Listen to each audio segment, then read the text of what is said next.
The road to Rio began with the conference in Stockholm in 1972, which focused on strengthening the resolve of countries towards protection of the environment after nations realized that the continued degradation of natural resources was posing further problems on food security and livelihoods. 20 years later, in 1992, a conference was held in Rio de Janeiro, Brazil, to check on progress, where it emerged that it was not just enough to protect the environment, but rather sustainably use it.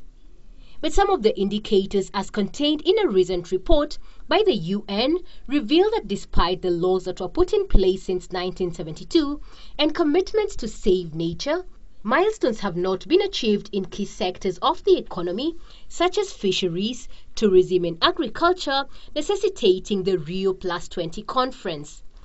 The world community is again going to meet in Rio to review commitments that were made at the Rio Earth Summit in 1992 to find what else ought to be done to reverse trends that are continuing despite the global community accepting sustainable development as an important organizing concept in how we live our lives. But more challenges in environmental conservation have given way to a new concept, that of the green economy, which will be a key theme for Rio.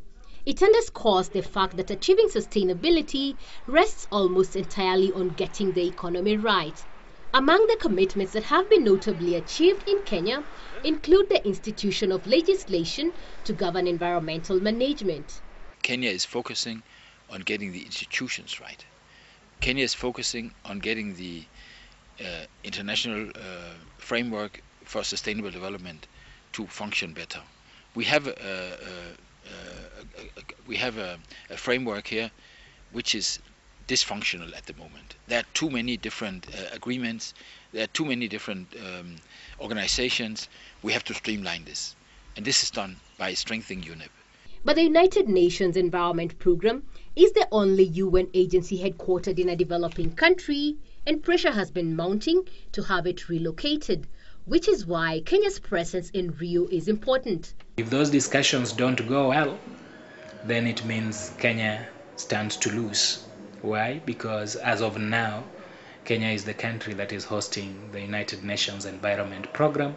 One of the key things that Kenya will be advocating for is the upgrading of UNEP to a World Environmental Organization to give it autonomy to dispense its mandate more efficiently. And so as the nations begin deliberations towards saving the planet, the Rio +20 summit will be judged on the basis of commitments to action. 20 years after the Rio Earth Summit, environmental problems are still here with us.